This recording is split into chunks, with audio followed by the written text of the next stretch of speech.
La música ha sido mi camino espiritual y me ha guiado. Ya terminaste esta etapa, vámonos para allí.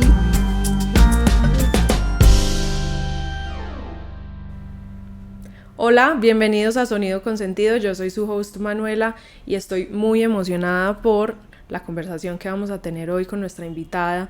La admiro muchísimo y viene de familia de músicos. Es una exploradora que ha recorrido el mundo para terminar de abrazar sus raíces. Une la complejidad y riqueza del jazz y la música brasilera con nuestro folclore, desarreglando lo tradicional para encontrarle un nuevo sentido. Claudia Gómez, mil gracias por estar acá. Bienvenida. Gracias a ti por la invitación. Muy rico compartir contigo, con las personas que están acá. Sí. Bienvenida. Gracias. ¿Cómo estás? ¿Cómo has estado? ¿Qué ha estado pasando en tu vida en estos días? Muchas cosas. Yo ahora me dedico, pues hace como 10 años estoy dedicada a la docencia en la Universidad de Antioquia, lo cual me ha permitido de alguna manera como sumergirme más en el canto. El canto siempre fue algo como muy natural para mí.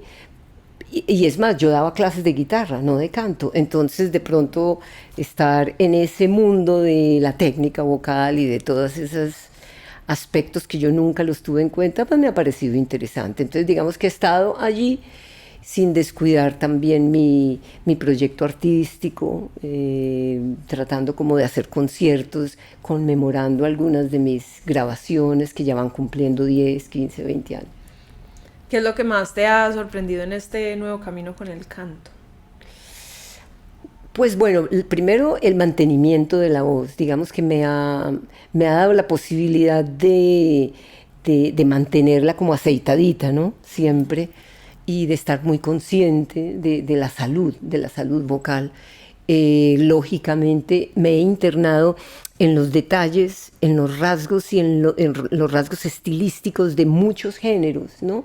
Entonces qué bonito escribir, por ejemplo, un artículo sobre la voz en el bullerengue. Entonces eso me ha fascinado, entender que la voz tiene unas configuraciones, unas posturas, unos caminos muy lindos y distintos, ¿no? Cada género es distinto. Eso me ha permitido como relacionar la voz con la cultura, con el ambiente, con el clima, con la topografía, con esa conexión de la voz con la cultura, con la naturaleza es muy linda. Qué bonito. Y nos mencionabas que tú empezaste a cantar de manera muy, muy orgánica, justo porque tu familia son músicos, entonces tu abuelo fue uno de los pioneros del jazz aquí en Medellín y tu mamá cantaba, y justo fue en una clase de guitarra de ella que tú empezaste como a cantar y a tocar guitarra. ¿Qué de la música de ellos crees que está más en ti? Todo, ¿no? Digamos que incluso, no, yo creo que yo conservo todo. Yo creo que yo soy como una museógrafa.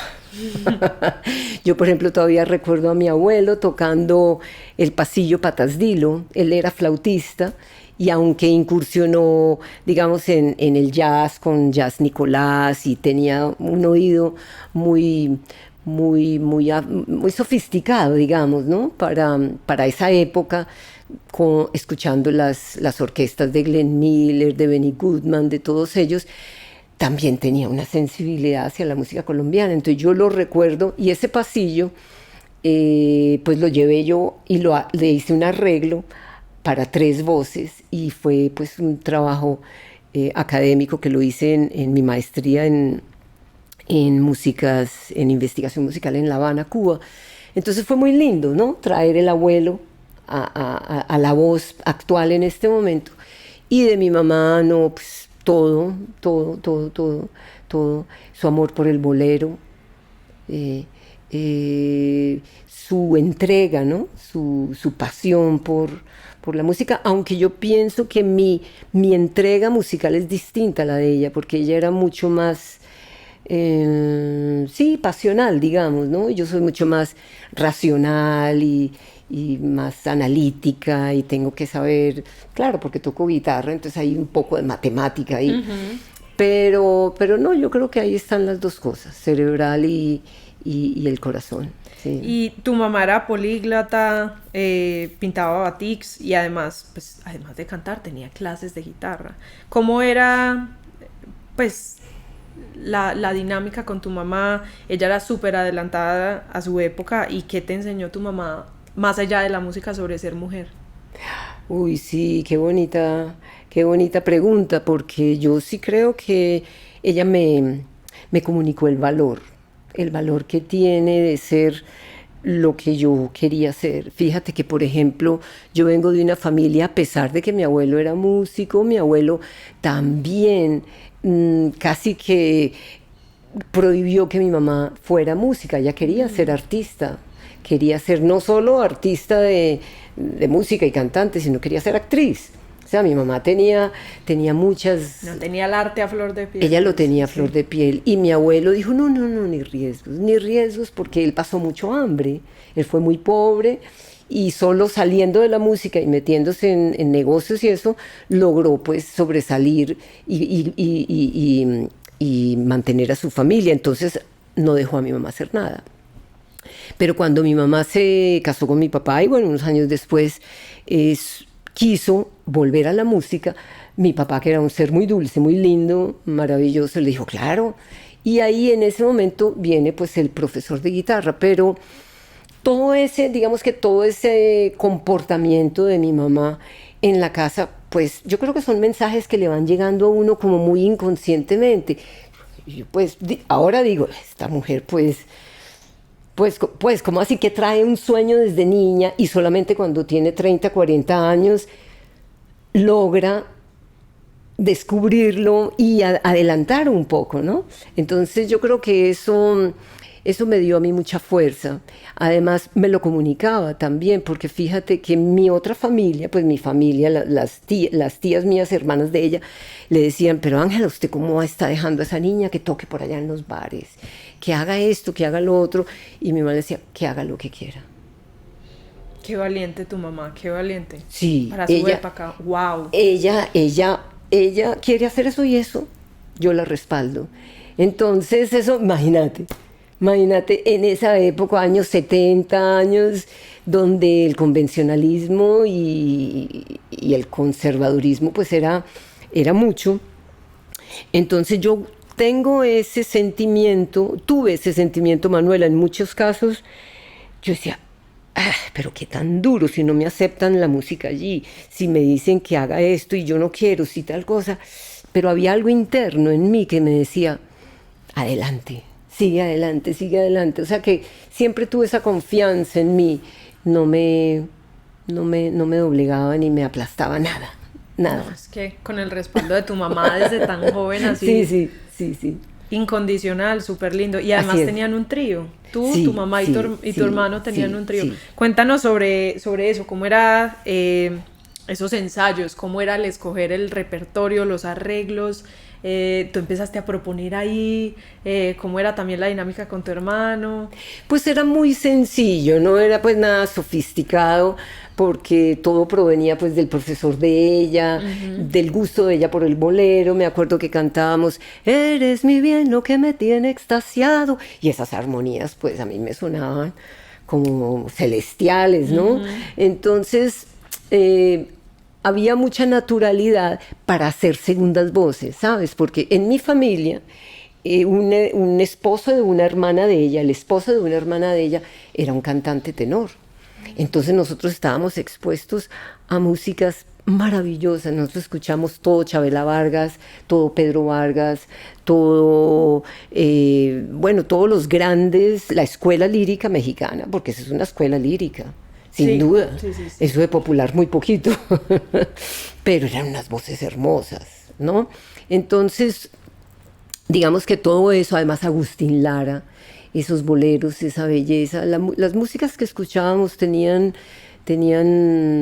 mucha sensibilidad armónica, melódica. Entonces, eso hizo que nosotros muy fácilmente montáramos. Tampoco fue un grupo, pues, que hiciéramos nada en las fiestas de la familia. Pero muy bonito. Sí, claro, no, siempre cantamos en la familia.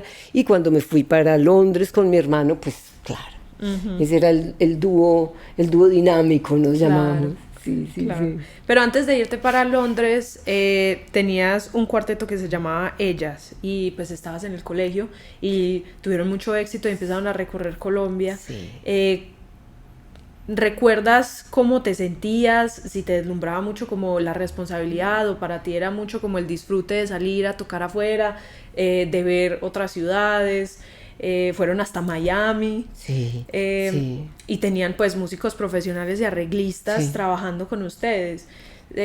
¿Sentían como mucha presión por ese éxito?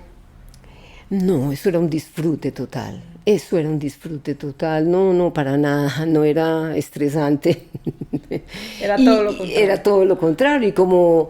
Y como yo pienso que éramos las cuatro unidas y en el mismo colegio, y los papás nos acompañaban a los viajes. Ellos Sí. no nos dejaban solas. No nos dejaban ir solas a Pereira o a Barranquilla. Ajá. No, iban con nosotras. Entonces nos sentíamos también bastante, bastante apoyadas. Yo creo que ahí fue en ese momento cuando yo me di cuenta que el escenario era mi vida, porque yo era feliz. Yo no podía ser más feliz que estar parada y cantarle a alguien y recibir los aplausos y escuchar lo que podía hacer. Eso era una, ¿qué te digo yo? Pues se convirtió en algo completamente necesario para mí, un sentimiento que lo llevo durante toda la vida. Yo me paro en un escenario y me siento como en un altar, como en una comunión realmente con el público. Hay una relación muy bonita y comienza con ellas, con ellas.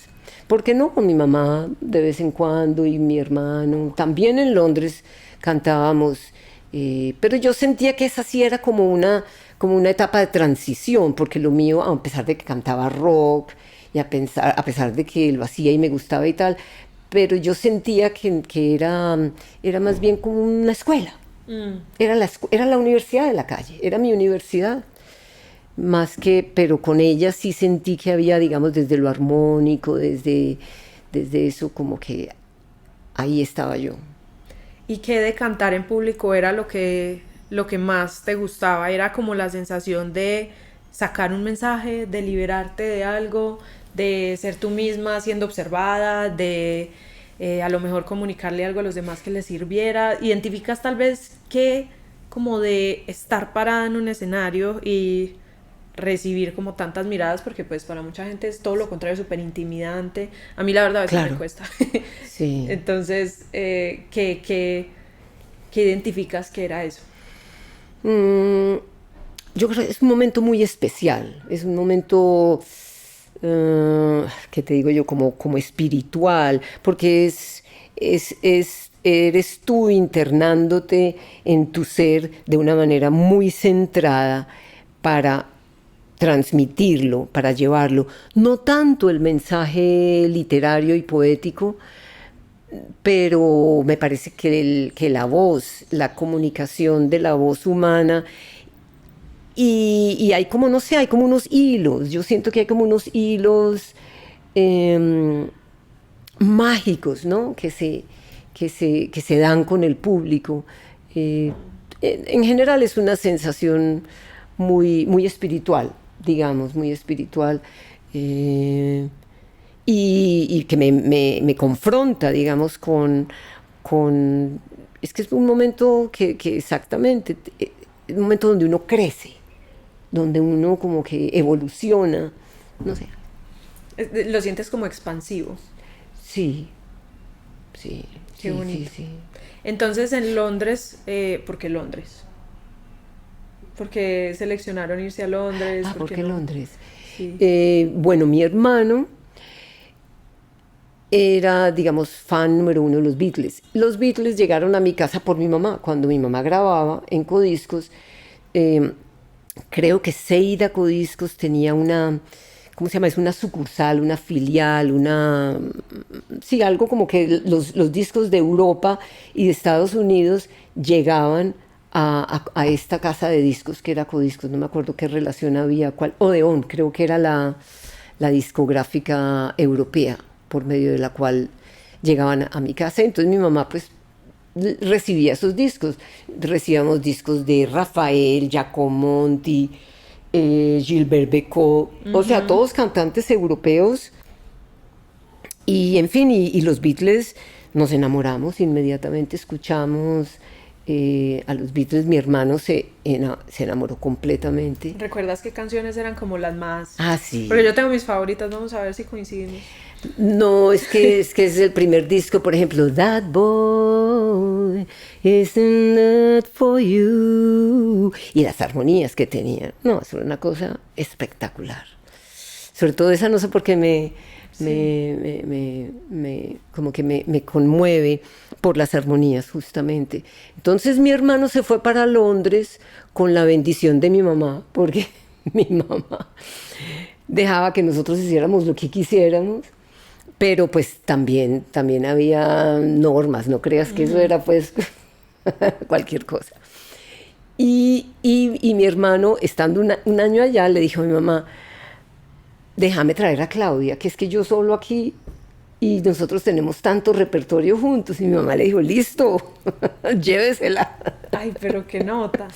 Entonces yo, que nunca había pensado en Londres, porque la verdad yo había pensado en ser directora de coros.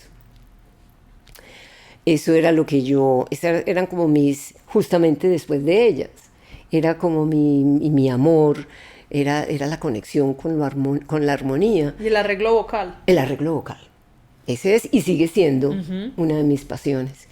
Entonces, eso era lo que dijera mi hermano, eso se hacía en la casa. Él es mayor que tú. Él era mayor, ya murió. Pero mi mamá lo adoraba y yo creo que puso en él, fíjate tú, más que en mí, ella puso en él proyectó todo su, digamos, la parte que la frustró a ella de la discografía, de la industria musical, básicamente.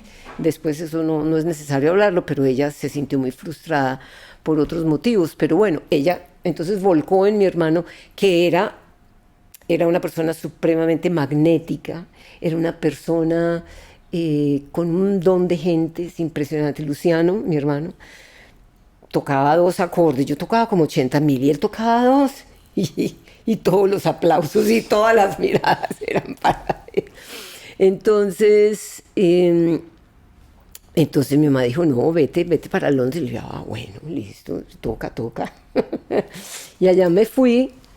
Y fue un cambio brusco, porque imagínate, de todas maneras, yo era una niña de colegio, de todas maneras había pues una vida muy, muy familiar, y de pronto llegar a esa urbe y ver semejante locura en el sentido de que, pues claro, el inglés, otro idioma, en fin, fue muy bonito, pero también fue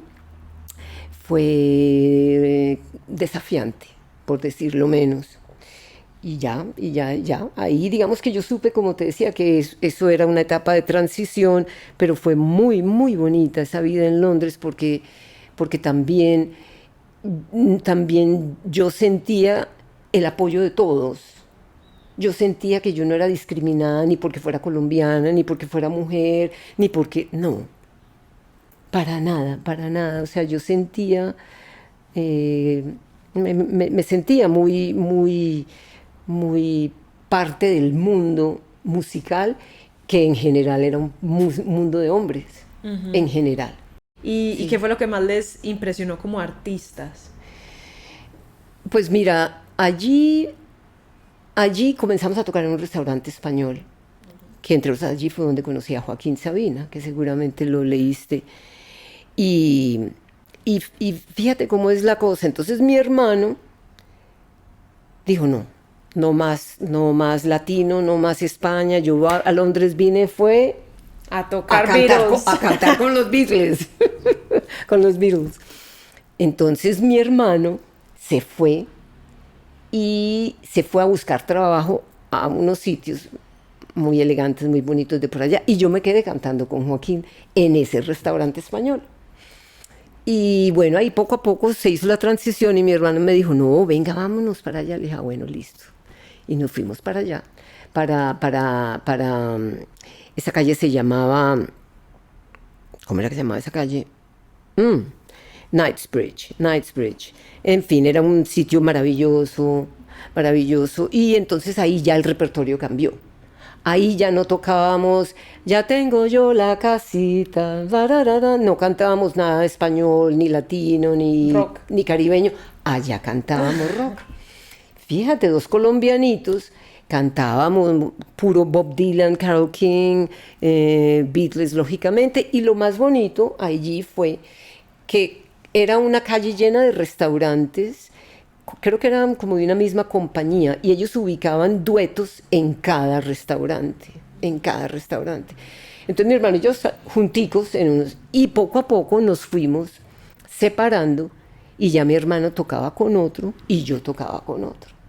Entonces, ves, el aprendizaje fue muy bonito, muy, muy bonito. Sí, yo alcancé a escuchar música irlandesa, y bueno, y toda la florinata de la música anglosajona allí en estos músicos maravillosos. Y luego te regresaste.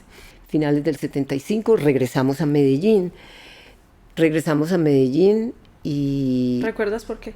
Bueno, recuerdo que yo un poco me sentía como, ¿qué te digo yo? Me encantaba el rock y lo cantaba y no tenía ningún problema, pero yo decía, ¿quién soy yo? Y pues yo no soy Johnny Mitchell, yo no soy Carole King, ¿quién soy yo? Estaba muy extrañada con mi identidad, que era parte de lo que tú me hablabas ahorita, por eso te pregunté por qué te parecía curioso que no hubieras conocido la música colombiana en tus raíces. Yo tampoco. Yo empecé cantando Beatles, justamente algunos boleros, algunas cosas, pero realmente la música de la juventud era el rock, y era la época, pues sí. Entonces dije yo, como que me tocó volver a nacer. Me tocó aquí, ¿cómo es que es la cosa? Y cuando llegaste acá, ¿encontraste lo que buscabas, esa identidad? ¿Empezaste a recorrer pueblitos en Antioquia? Bueno, sí. Lo primero que hicimos fue hacer un café. Se llama el Café de la 21. Y era aquí en el poblado, en la frontera, subiendo un poco por la calle 21. Justamente es la calle 21. Ahí en esa Y. Hicimos un cafecito, era de mi hermano, lógicamente, y allí cantábamos todas las canciones que cantábamos en Londres, las cantábamos allí, y pues era la época, era la bohemia, era todos los amigos, y éramos nosotros realmente, como pioneros que veníamos de ese mundo como tan actualizado, ¿cierto? Porque fíjate que acaba de pasar el Woodstock y aquí estaba el Ancón. Entonces nosotros traíamos como una información muy fresca, y yo pienso que le dimos un regalo a la ciudad muy, muy bonito. Allí se reunía todo el surrealismo, todo el nadaísmo. Venía gente de Bogotá a visitarnos. Entonces fue interesante, fue un movimiento, no un movimiento intelectual, no, pero era como la oportunidad que le dábamos a Medellín, que era tan cerrado, tan convencional, tan así, no, es que somos jóvenes, es que aquí nos quedamos hasta las 6 de la mañana. Cantando, ¿no? Haciendo cosas muy buenas, disfrutando, viviendo la vida, viéndola desde nuestra perspectiva también, que era muy, muy, muy distinta a pesar de que yo tenía unos papás pues muy liberales, pero la mayoría no. La mayoría no, las mamás de mis compañeras, etcétera, pues no era lo mismo. Entonces, a veces escandalizábamos, ¿no? En la sociedad. ¿Qué decían de ustedes? No, pues no recuerdo como palabras así, pero me imagino que decían, no, va para el Café de la 21, Ave María, mejor dicho. Pero bueno, poco a poco la ciudad fue respondiendo, empezaron a abrir el bar del jazz, Julius, no me acuerdo, otros sitios. Poco a poco la ciudad empezó a despertar. Sí, es que somos una ciudad que necesita romper barreras y romper tradiciones, ¿por qué no? ¿No? Entonces, vivimos eso como unos 3 años y luego como todo comienza, todo termina. Y ya ahí en ese momento me fui para Bogotá en el 78, me fui para Bogotá. Y ahí sí comenzó mi carrera como solista. Y ahí fue donde comencé a viajar por el país con amigos, que vamos al Festival de Neiva, al Festival del Bambuco. Y yo, chévere. Y me iba con los que sabían. Yo era ahí la aprendiz. Y, y es curioso, pero yo tuve una gran dificultad para aprender el bambuco. Yo decía, es que el ritmo... ¿Qué es ese ritmo tan raro? El ritmo sincopado es retador. Claro, entonces yo recuerdo que, bueno, la primera canción, yo me acuerdo todavía en un patio por allá, creo que era Villa de Leyva, donde yo decía, pero ¿cómo? La primera canción colombiana, yo aprendí era...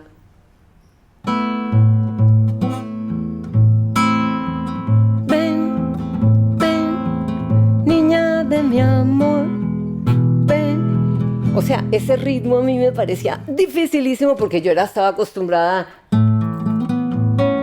todo muy tin, tin, tin, así es el rock. Era muy, muy en el tiempo fuerte, pa. Jojo was a man who thought he was a loner, he's not another man. No sé, ya no se me olvidó. Pero yo venía de una cultura muy cha. Y la armonía era muy... Claro. Entonces imagínate eso. 2-5-1, entonces, ven, niña de mi amor. Yo, mira, me quedé 1 hora en ese patio, tanto que todavía lo recuerdo, aprendiendo ese ritmo. Yo decía, no puede ser, qué cosa tan fascinante. Uh-huh. Y ahí me enamoré. Me enamoré del bambuco, del pasillo, me enamoré de Carlos Vieco y comencé a cantar esas cosas, muchas cosas, por ejemplo, que no eran cantables. Yo me enamoré, por ejemplo, de una canción esta es de Oriol Rangel, creo. Pero claro que esta es una armonía pues que ya le hice mucho tiempo después, pero a mí me fascinaba.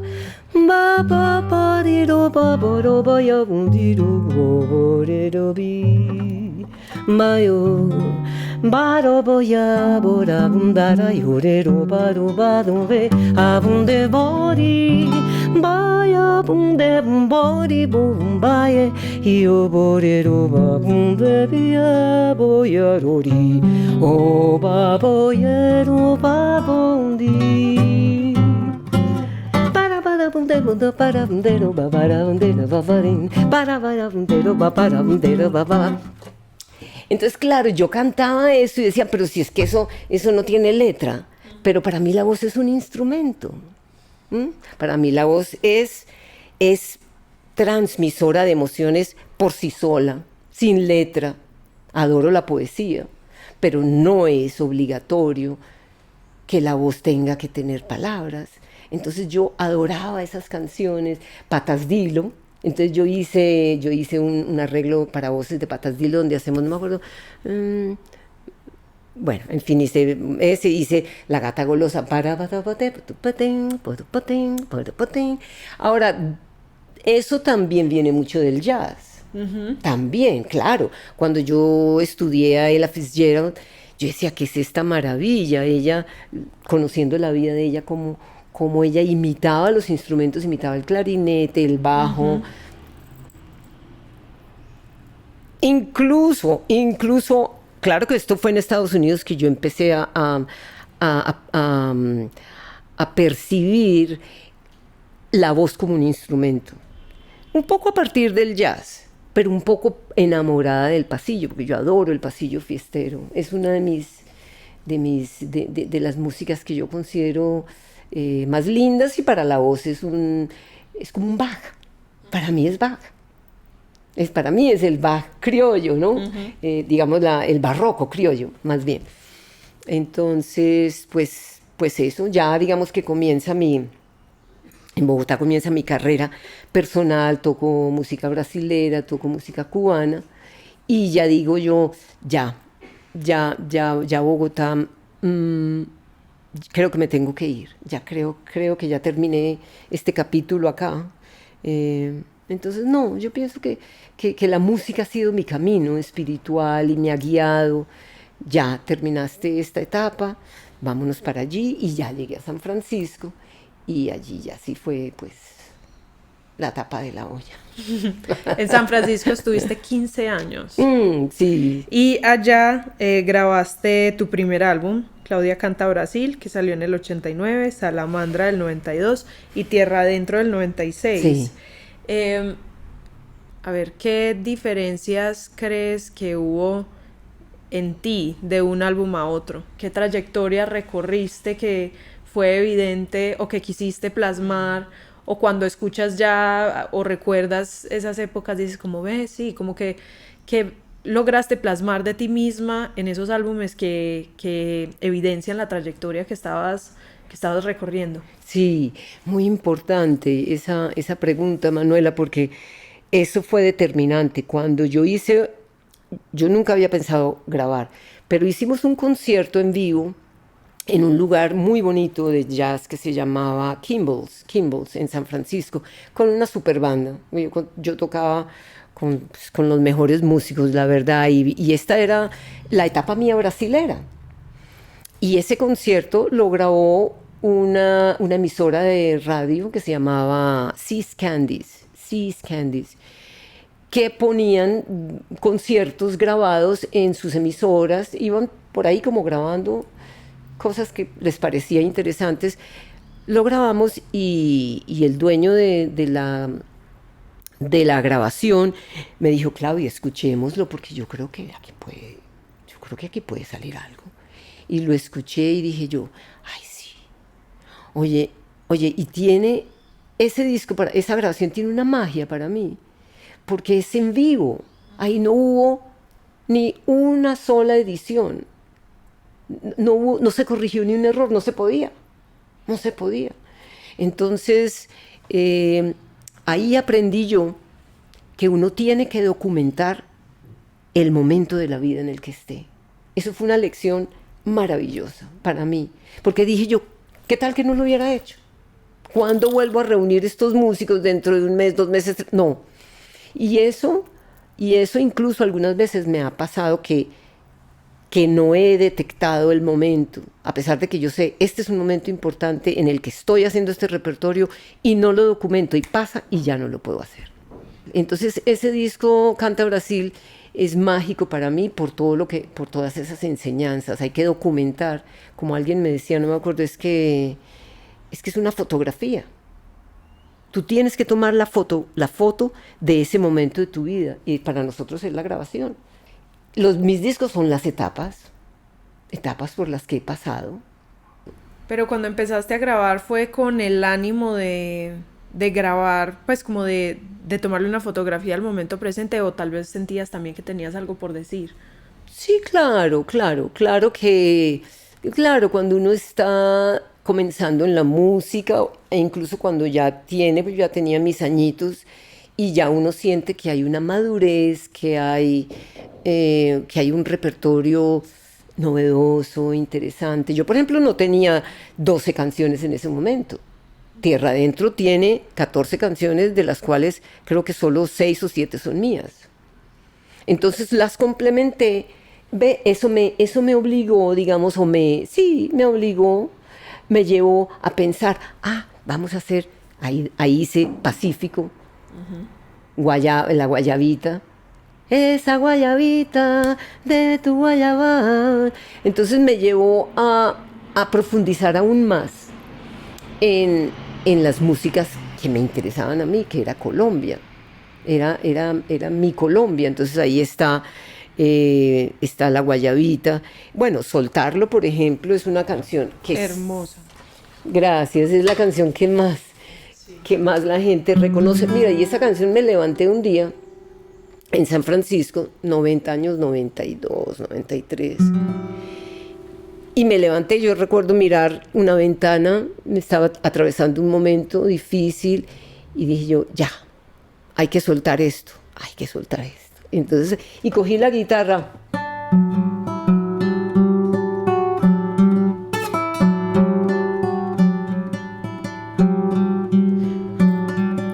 Estas son las voces de atrás, es la guitarra. Eso te iba a decir, pero el arreglo es vocal.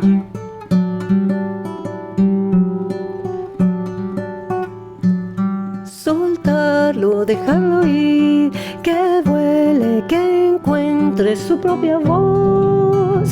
Ya no me pertenece a mí, yo se lo dejo a él.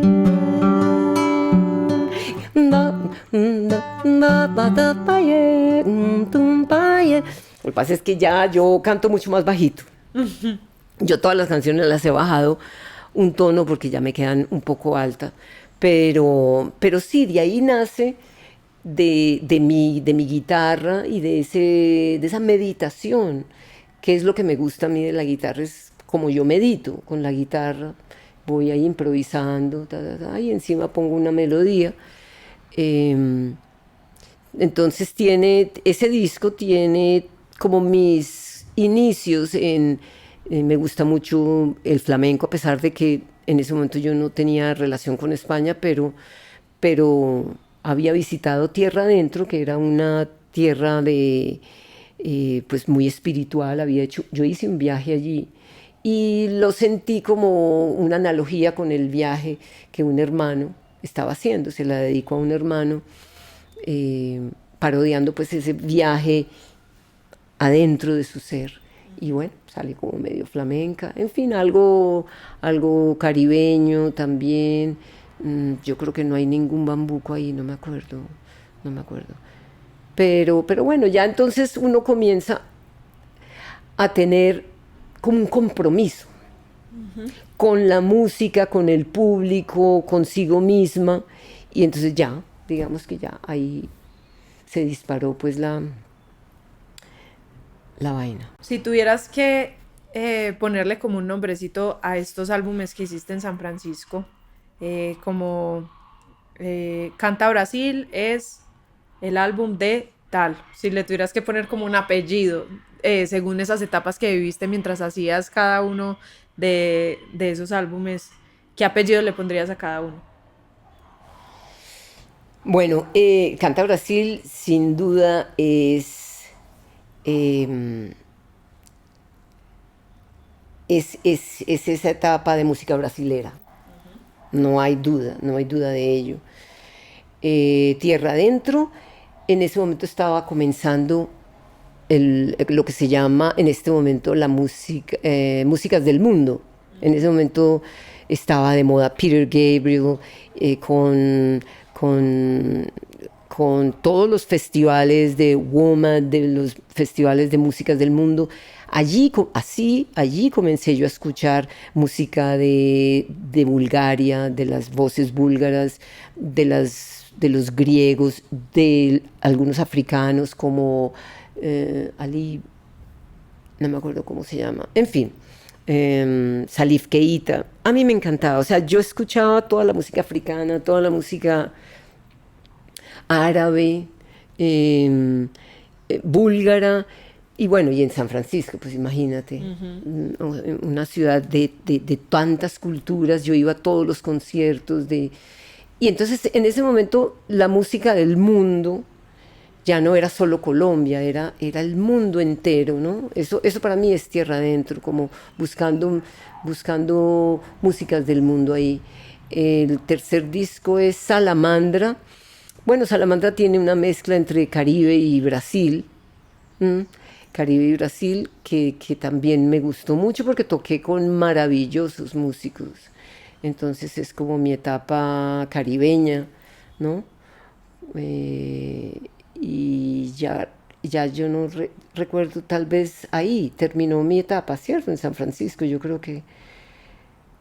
Bueno, yo no me acuerdo. ¿Cuál sigue? Después te fuiste para Madrid. Bueno, sí, porque yo me la pasaba cantando mucho en festivales, trabajé con un quinteto de músicas del mundo, justamente, donde hacíamos cosas africanas. Trabajaba con una chica venezolana, con Jacqueline Rago, maravillosa. Trabajábamos músicas árabes, músicas de darbuka y música del cuerpo. Entonces eso era una alegría enorme. tener pues como toda esa visión, ese panorama mundial, yo me siento muy privilegiada. Me he sentido y me sentí muy privilegiada de tener toda esa música alrededor mío. Entonces todo eso me influenciaba. Salamandra, algo de eso, pero ya yo empezaba como a querer buscar lo español en mí. Entonces por eso me fui a España, que era... Sí, también me sentí un poco como, no extraña en San Francisco, no, San Francisco es mi hogar todavía, pero, pero como a buscar, componer, porque yo pienso que yo en San Francisco componía, pero como con un español muy básico. No tenía... ¿Te refieres a la lengua? Sí, a la lengua como tal, a la lengua como tal. Entonces yo dije, pero si los españoles, pues los grandes poetas de la época de oro, pues yo voy a ir a buscarlos. Voy a ir a ver de qué se trata. ¿Cuál es la herencia que yo tengo? ¿Cierto? Y además voy a ir a buscar a Joaquín Sabina, que es el poeta de los poetas. Entonces, bueno, allá aterricé, tomé un curso sobre el siglo de oro, maravilloso, lindísimo, y ahí empecé a escribir y a conectarme con el español de una manera mucho más, ¿qué te digo yo? Más elegante, por decirlo así. Porque cuando yo en Estados Unidos componía en español era un poco así, como sin mucho cuidado de la lengua, ¿no? Entonces recuerdo que la primera poesía que yo escribí en España con ese curso de poesía que tomé, yo decía, ese amor de repente me invade, me quema, me vela, me sigue, se posa delante como un desafío. Y la escribí como poema nomás, eso fue un ejercicio de clase. Y dije yo, de pronto. Entonces ahí compuse, este amor de repente me invade, me quema, me vela, me sigue, se posa delante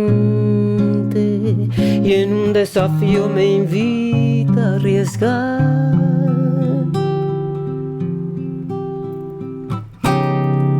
Bueno, y ahí entonces dije yo, bueno, ya como que vislumbré un lenguaje y una sonoridad del español muy linda, muy bonita, que yo había perdido y la recuperé. Yo considero que en Madrid yo compuse, yo creo que fue el clímax de mi composición, digamos como ese punto donde uno llega y reúne todo y de ahí sale más agua. Pero entonces para este tiempo ya venías, pues encontraste tu identidad primero en los géneros colombianos, hablábamos del bambuco, del pasillo, no sé si hablamos también de guabinas. No, aunque eso lo grabé más tarde. Lo que pasa es que eso es como material que uno tiene en remojo. O sea, yo tenía como ese proyecto de Colombia y yo dije, este no es el momento para hacerlo. Algo te lo dijo. Algo me lo dijo. Este proyecto yo lo hago en Colombia. Entonces, incluso, fíjate la propuesta que yo rechacé. A veces digo, sí hice bien o no hice bien. En ese momento, este muchacho, el neoyorquino que me ofreció eso, me dijo, te ofrezco que grabes con Antonio Arnedo. Uh-huh. Y le dije yo, pero es que ese proyecto va a sonar pues puro jazz. No, yo quiero que esto suene Colombia. Uh-huh. Y eso siempre me llamó la atención, como tuve yo el coraje de decir, no, yo no grabo con Antonio. Pero es que igual eras muy valiente, o sea, ahorita lo que nos decías que no, yo quiero saber sobre la lengua, entonces me voy para España. ¿Nunca sentías como uy, ¿será frenos? Que sí? No. Sí, para mudarte de continente. No. No, o sea, no, ya, me quiero mudar y cruzo el charco y listo. Se acabó esta etapa aquí, sí. ¿Y sentías mucha certeza? Sí, la sentía, pero todo eso era la música la que me guiaba. todo era ese era mi norte, ese era, ay, yo quiero aprender esto. Y yo el flamenco que lo adoro, lo adoro, lo adoro. No, esto fue brutal, brutal. Esa llegada a España fue una cosa maravillosa, maravillosa. Y en España empezaste a cantar jazz. Fíjate, curiosamente, ¿sabes por qué? Pero eso ya es otra etapa. Es que sí, la vida está llena de contradicciones. Yo viví en España de dar clases de inglés. Y tocaba jazz con un grupo de españoles que estaban enamorados del jazz. Y yo dije, listo, póngame ahí, porque a mí no me daban trabajo en Madrid. ¿Cantando? ¿Y por qué? Porque, mira, en ese momento, con todo lo que yo quiero a Madrid, pero había había un concepto de que el jazz es negro, el jazz es saxofones, el jazz es contrabajo, piano, pare de contar. Una mujer blanca, colombiana, no, ni riesgos. Y yo iba con un repertorio que no necesariamente era jazzístico, pero tenía elementos del jazz, con el cual he estado en muchos lugares del mundo, pero en España no. En España tenía que ser saxofón, Louis Armstrong, pues, tenía que ser puro, legítimo, Chicago, no sé qué. Entonces no me aceptaban en ninguna parte, yo no podía cantar. Me aceptaban en lugares muy pequeñitos y muy nocturnos, donde conocí justamente a mi amigo Gladstone Galiza, el brasilero. Eran sitios donde comenzaba la noche a las 12 de la noche. Allí tocaba yo. En esos sitios sí me daban trabajo. Y de pronto en un cafecito, Café Libertad, donde íbamos con Jorge Drexler y con otros cantautores, pero cantautores mucho más libertarios, digamos, más abiertos. Pero el jazz, por ejemplo, el café, ¿cómo se llama? Ese café se llamaba, no sé, Popular, café no me acuerdo cómo se llama acá, ese café, hombre, tan, bueno, en fin, interesante, pero no me daban trabajo, entonces nada, me iba a los bolitos de cafecitos de cantautores y dar clases de inglés, y esta banda de amigos que me invitó a cantar con ellos jazz y cosas de esas. Entonces vivía de eso, pero también la vida nocturna de Madrid y el jazz y las cuevas y los flamencos y los gitanos y todo eso o sea, era una riqueza maravillosa, maravillosa. Y seguiste componiendo lo Sí, que nos comentabas sí. ahorita de las riquezas de la Claro. lengua, le seguiste trabajando a eso. Claro. Allí compuse también. Es que me quedan un poco altas estas canciones, pero allí yo creo que compuse lo mejor que yo tengo.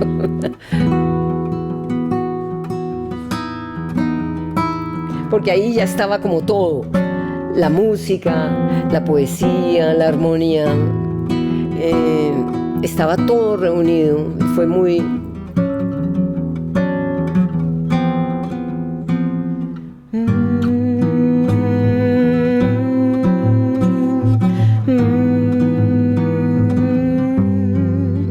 Hoy has despertado en mis sueños dormidos un sonido antiguo, las olas del mar, desde donde viene ese delirio profundo, rompiendo en mi alma y abriendo mi voz. ¿Ves? Ya ahí había como, ahí tenía todo Latinoamérica. Eso es una chacarera con bambuco. Y está la que te canté antes, ¿Dónde está tu querer? Allí le compuse una a mi hermana, a otro hermano, que me gusta mucho, pero la tengo que bajar de tono porque me queda muy alta. ¿Cómo es que es? No te vayas cuando sientas miedo de quedarte solo. Piensa en las tristezas de gente que vive a tu alrededor, y así verás lo que hay en ti. Que esa yo la, digamos, la conecto mucho con Joni Mitchell, que me encantaba. Ella tenía todas esas armonías un poco extrañas, inesperadas. Y esa también la compuse en Madrid. Yo sí creo que allí, entonces, además de haber hecho Vivir cantando, que yo había hecho el arreglo en San Francisco, lo hice y la tocaba con la banda. Hice tenía, como te decía, en remojo, yo decía, Nuevos Días, esa va para Colombia, esa es Colombia. Fíjate que en San Francisco también escribí el joropo.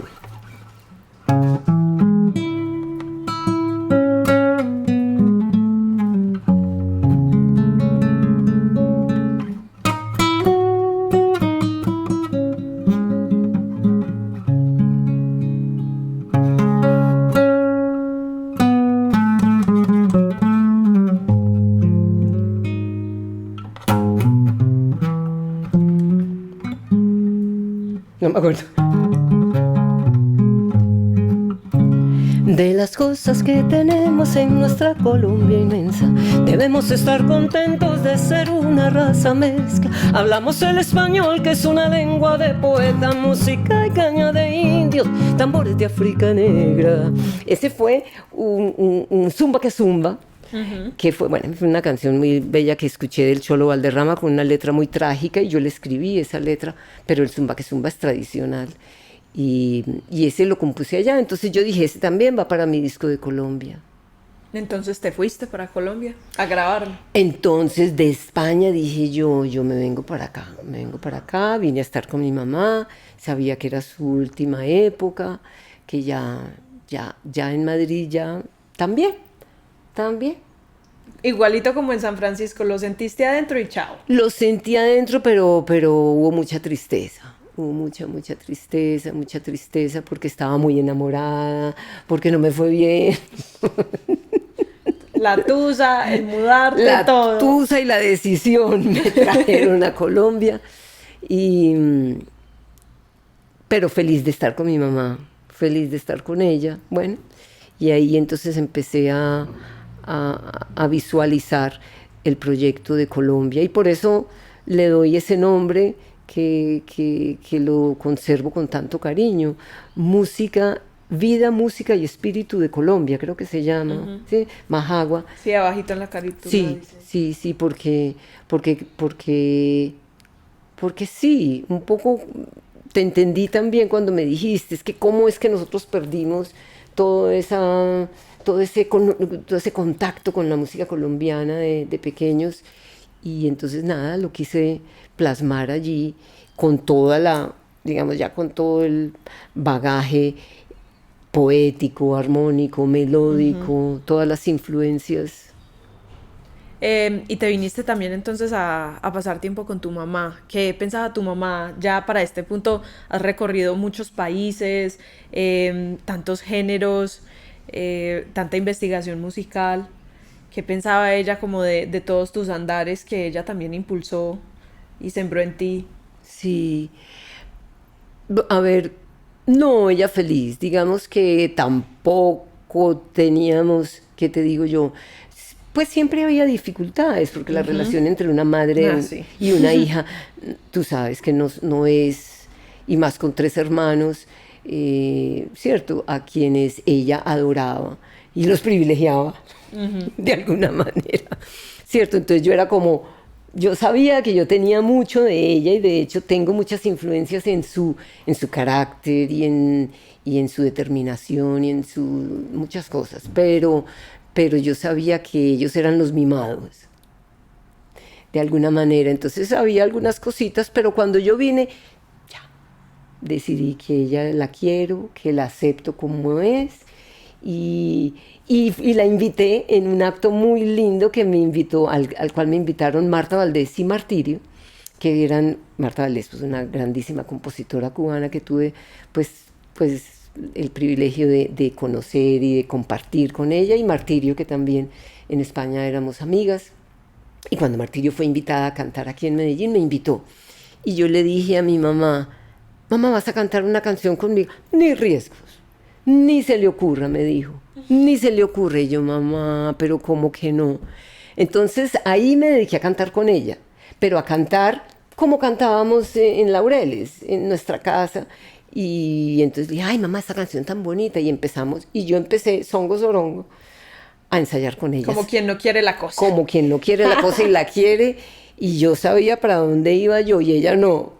Sí, entonces, tú te la craneaste. Yo me la craneé. Y ensayábamos unas tardecitas. Mira, yo te hago el dúo y te hago... Y no te miento, como 2 días antes le dije, mamá, vamos a cantar en la Plaza Mayor, creo que era el concierto. Me dijo, ni riesgo. Y yo, mamá, hemos cantado esta canción 80 veces todas estas tardes. Claro. Ay, mijita, pero con esto no, yo no tengo voz. Mamá, sí tienes voz. Mamá, sí, mamá, sí. Y allá la llevé. ¿Y tú has visto el video cantando con ella? No lo he visto, vi las fotos. Ah, es una belleza. Porque ella coge temblorosa el micrófono. Cantamos una canción de Rafael Hernández, hermosísima, que se llama... Ay, ¿cómo se llama? No me acuerdo. Tú no comprendes que yo no puedo vivir sin ti. Tú no comprendes. No me acuerdo. En fin, en todo caso, el dúo con ella estaba cuadrado y ella lo cantaba perfectamente bien. Era una de las canciones más lindas que ella grabó. Se las sabía, pues, lógicamente. Ella se monta al escenario después de yo cantar 2 o 3 cosas yo sola. Digo, voy a llamar a mi mamá, porque ella fue la que me enseñó a cantar boleros. Viene mi mamá, la sacan porque ella está ya casi cieguita. La sacan al escenario y ella coge el micrófono, no te miento, así. Tú no comprendes. Y yo le cojo la mano, la vas a ver, y se lo acerco, porque ella del miedo que tenía. Y cuando se oye esa voz tan poderosa que tenía. Wow. Wow. Mira, te digo que ella misma se quedó aterrada. Y el público inmediatamente la ovaciona. No, ella ya. Ay, pero qué bonito. Una belleza. Dieron la vuelta entera. Al principio... ¿Cómo te parece? Sí, al principio eras tú en sus clases y empezaste así, y así empezó toda tu historia. Así y ya luego las dos... Cerramos el círculo. Ay, qué belleza. Qué bonito. Me haces conmover. Qué bonito sí, eso. Sí, cerramos el círculo ahí. Es una belleza. Ese video es precioso, precioso y demuestra... pues la pasión de mi mamá. ¿Cómo te parece? No te voy a contar, quizás lo ves, pero ella es muy arriesgada y de ahí saco yo ese gusto por la aventura, por la improvisación. A mí no me importa si me equivoco. O sea, y yo a mis estudiantes también les digo, para eso están aquí, para equivocarse. Si uno no se equivoca, nunca va a saber, nunca va a aprender. ¿Nunca se te pegó ese perfeccionismo de la academia? No, porque es que mi universidad fue la calle, mi universidad fue el escenario. Yo vine a aprender, pero ya de una manera técnica, digamos, la parte científica, que el acorde, que el disminuido. La explicación de todo lo que tú ya sentías por dentro. Exactamente, pues. Exactamente, así es. Entonces, no, yo la esencia ya la tenía. ¿Y qué de cada género que ya habías explorado cuando llegaste aquí? Entonces ya habías pasado por muchos países, habías vivido en muchas partes, habías tenido contacto de primera mano con músicos de muchos géneros, incluidos los de aquí mismo. ¿Qué de cada género ha sido lo que más has disfrutado? Es muy difícil seleccionar, es muy difícil elegir porque deja uno cosas que fueron tan determinantes, que me acompañaron, que me dieron tanta vida. No, yo a la música, a todas las músicas, les agradezco todo lo que me han dado, porque es que yo no puedo decir que una es menos que otra. No, yo adoro, es decir, hasta lo más simple, por ejemplo, las músicas como te digo, por ejemplo, no, pues yo canto cosas que son de 2 acordes.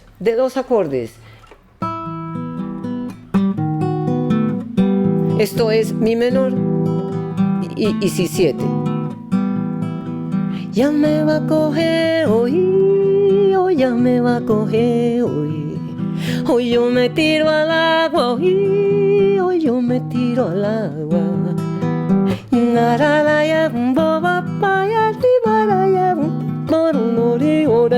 ¿Ves? Eso es un patacoré que viene pues del currulao. Más simple que eso no puede ser, pero la belleza del ritmo, la combinación melódica, arpegio, cosas súper sencillas. La música folclórica es muy sencilla. Si tú ves un vallenato,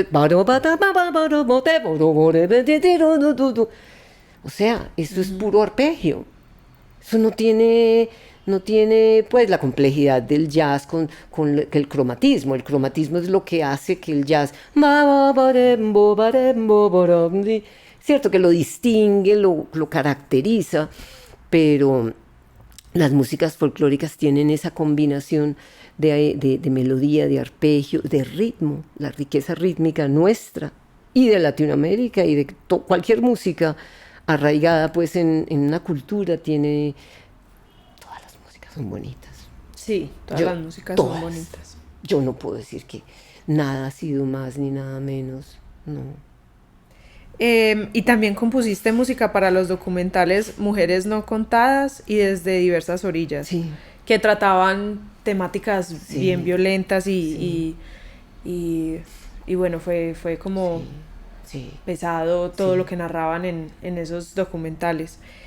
¿Cómo cambia la manera de componer cuando la música tiene que sostener como un discurso político y cargar responsabilidad de lo que estás diciendo? Porque una cosa es cantar desde tu ser y bueno, y dices, no, pues es que esto es mío. Sí, ¿no? Sí. Bueno, esa fue un experimento muy bonito y no sé si me voy a acordar también. Usted me está haciendo cantar cosas que yo no tenía planeado cantar. Es que son canciones que no.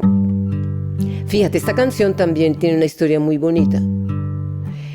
Escuchando todas las entrevistas de estas mujeres que me dolían muchísimo, me conmovían porque era toda la mirada femenina hacia la guerra, desde todos los frentes, desde la victimaria, desde la ideóloga, desde la víctima, o sea, desde lo social, desde todo el juego. No el juego, perdón, digamos la mirada femenina. Uh-huh. Y de las frases de esas mujeres, yo escojo frases que me parecieron pues bonitas, lógicamente, pues que me parecieron que hacían una historia. Uh-huh. Sí, porque lo que una decía sobre la guerrilla, una decía, es que, ¿qué le gustaba a usted de la guerrilla? Le preguntaba a la entrevistadora, ella contestaba, ay, es que esas montañas, es que ese verde que nos tocaba atravesar. Imagínate, wow. Imagínate cómo verlo de esa manera. Y otra decía, ¿y cuál fue su dificultad al regresar a la sociedad? No, pues que nosotros ya no teníamos sueños, ya no teníamos. Y otra, ¿y cuál fue su sacrificio? Que no tuvimos hijos, que yo estaba decidida a sacrificar mi maternidad por un país mejor. Esas frases a mí me desarmaban. Entonces, bueno, yo hice esta canción, pero no sé si la recuerdo. Yo no pensaba en la guerra sin paz, pensaba en mi pueblo y en su libertad. Un verde de tantos colores te pinta la vida. Perdida en el monte yo aprendí a correr, a amar. No me acuerdo. Ya no me acuerdo, pero. Búsquenlo en internet. Se llama Entre Sueños y Guerras, porque era justamente todos esos sueños de la mujer mezclados con la guerra. O sea, qué contradicción tan impresionante. Una mujer, pues que además es lo más en contravía que puede haber, es una mujer en guerra, pues una mujer que está teniendo hijos, que está cuidando la cultura, las costumbres. Entonces fue muy interesante, pero muy lindo porque cuando mostraron el video, cuando se hizo la inauguración del video, las entrevistadoras, que fueron estas mujeres maravillosas, Luz María Londoño, una socióloga maravillosa, Ana Cristina Monroy, que fue la documentalista, trajeron a muchas de esas mujeres al lanzamiento y creo que yo canté ahí, creo, no me acuerdo. Y me contaron, y me decían a la salida, ay, nos identificamos con esa canción, como, y yo, ay, pues qué belleza, que ellas se sintieron pintadas, fotografiadas, se sintieron plasmadas en esa canción y eso me dio mucha felicidad, saber que mi canción les había llegado. Sí, sí, sí. Esa es la misión de la música también. Sí, sí, sí. Y compuse una canción también de una de las investigadoras, hizo un tratado sobre los archivos que hay en archivos pues súper secretos, donde no hay testigos, donde esas palabras jamás se van a saber. Y esta mujer hace una disertación, Adriana María Ruiz, maravillosa. Y yo cojo algunas de esas palabras, no, prácticamente la hago yo, sí, pero con palabras de ella, le hago pues una lectura más poética, más musical, y saco esta canción que se llama La voz del testigo, que es desgarradora, desgarradora, desgarradora. Esa sí no me acuerdo, esa nunca la canto porque es muy dura, pero muy bonita, muy bonita. También Sí. nos queda la tarea a todos La de voz del buscarla en testigo. todas partes. Sí. Tu último álbum que ha salido hasta ahora se llama De Amores Profundos y fue inspirado en la trágica muerte de tu perrita Lula. Es un álbum de música andina hermoso y fue reconocido por el Ministerio de Cultura como una de las 3 mejores producciones discográficas del 2015 en Colombia. Sí. ¿Cómo fue el proceso de canalizar el dolor de esa pérdida para ti en un disco de música andina? O sea, ¿qué encontraste en el bambuco que dijo, Sí. aquí me puedo liberar yo? ¿O qué encontraste en el pasillo? No, mira, ¿Cómo fue? yo creo que es la convergencia de situaciones y eventos que hacen que tú hagas algo con eso. No necesariamente tiene que tener sentido lo uno con lo otro, pero uno le encuentra sentido. Entonces, sucede que yo en estos años del 2010, en el 2010 comienzo yo a regresar al bambuco, al pasillo, ahí empiezo a componer justamente Sonríe, con Sonia, comienzo a componer El bambuco del adiós, en fin, y me voy relacionando de eso. Y Lulita me acompañaba a ciertas grabaciones, a ciertas cosas me acompañaba.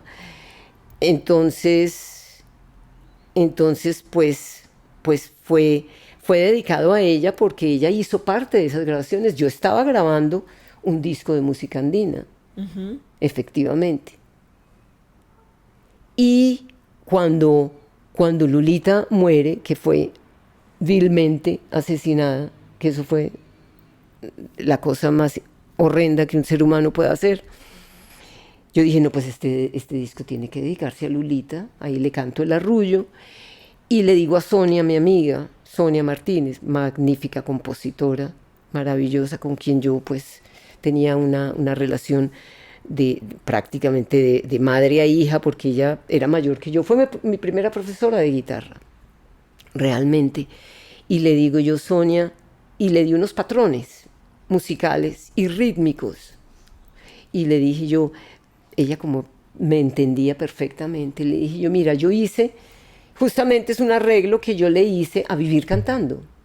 Fue un arreglo que yo le hice a Vivir Cantando, pero el arreglo a mí me gustó tanto que dije yo voy a hacer una canción con este arreglo. Y entonces, pero no me acuerdo, ya no me acuerdo. No me acuerdo. No me acuerdo. No voy a meter tanto las patas, pero fue muy bonito, porque sí le dije a Sonia, mira, con esta rítmica,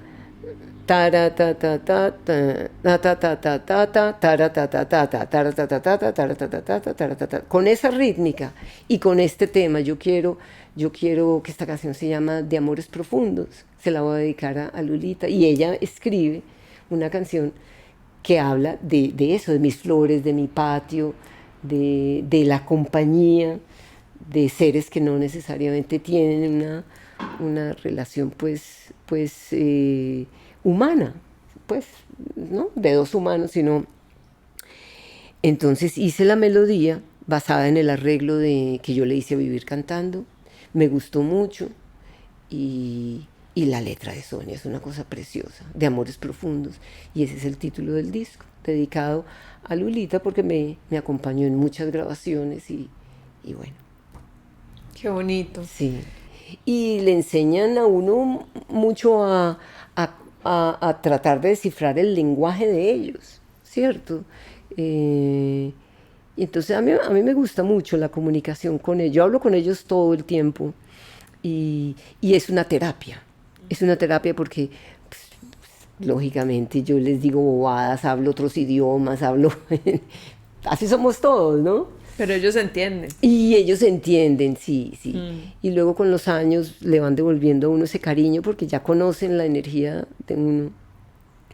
Entonces sí, son seres que le dan a uno muchísimas enseñanzas. Incluso la paciencia porque no hacen lo que uno quiere, pero pues, ¿cómo les va a decir uno? Vea, razone, mijo, que es que usted tiene que venir para allá, para acá. No. Entonces eso... Son grandes maestros, sí. Sí, con lo de paciencia empatizo mucho. Yo tengo una perrita que ladra durísimo, se llama Canela y yo la adoro con todo mi corazón, pero me reta cada día de mi vida. Ahorita me estaba retando. Llegó Mari a mi casa y yo, ay, Canela, como si no supieras quién llegó, porque entiendo perfectamente, sí. Pero ay, son un regalo del universo, de la vida y son compañía, se introducen en la rutina de nosotros, nos obligan a salir a caminar, a ver cosas distintas. Y ahí es muy bonito. ¿Cómo crees que Lulita sigue viviendo como a través de tu música y a través tuyo? ¿Cómo la recuerdas? ¿Cómo conectas con ella? ¿Cómo intentas mantenerla como en tu corazón y en tu día a día? Bueno, digamos que he tenido tantos perritos, ¿no? En Lulita volqué mucho porque fue la primera vez que me sucedió una cosa tan horrenda. Y ojalá la última. Ojalá la última, sin duda. Entonces la guardo como esa ternura, porque ella era pura ternura. Y nada, voy como conociendo otros perritos que me traen, cómo soy yo con cada uno, cómo es cada uno conmigo. He tenido muchos perritos, o sea, he tenido varios, entonces digamos que Lulita ha simbolizado la mayor ternura, la mayor injusticia y sí, como la mayor inspiración para ¿cómo se llama eso? Superar un dolor tan grande. Uh-huh. Eso es lo que representa Lulita. Y bueno, me ha ayudado a superar otros dolores, porque se me han muerto otros perritos, porque, en fin, o sea que el dolor con Lula fue máximo, y ya a partir de ahí como que he podido soportar y sé que esa es la vida. Antes de irnos, en estos 50 años de carrera, ¿qué es lo que más le agradeces a la música? Que me haya traído hasta aquí.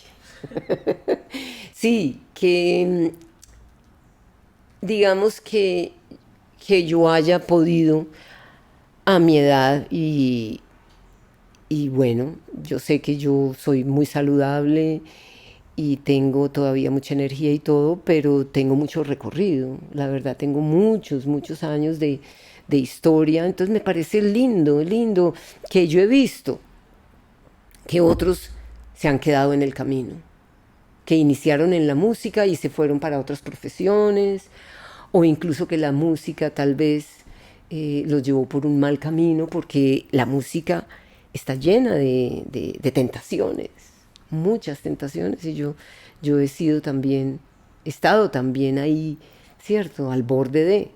Entonces, muy lindo cómo la música lo puede rescatar a uno y seguir siendo una inspiración y sigo inspirada. Cada vez tengo que superar más ciertas cosas, digamos, tengo tanto que hacer en la universidad, en la casa, los perritos, todo. Antes yo tenía tiempo de sentarme a, cierto, como quien dice, A guitarrear. a guitarrear. Cuando mi mamá estaba conmigo, no, pues ella se encargaba de todo.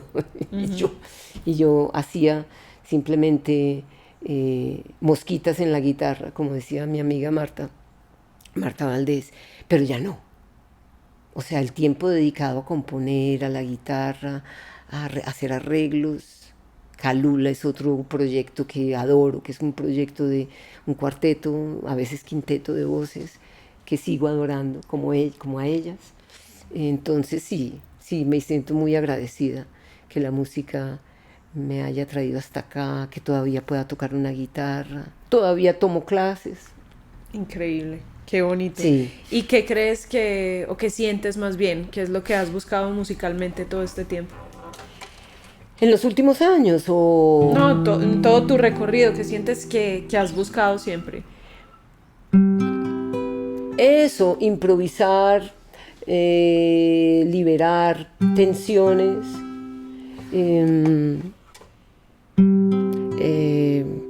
gozar, jugar, sentirme niña. ¿Sí? Sí, así, me encanta improvisar, me encanta, pues ahorita no sé.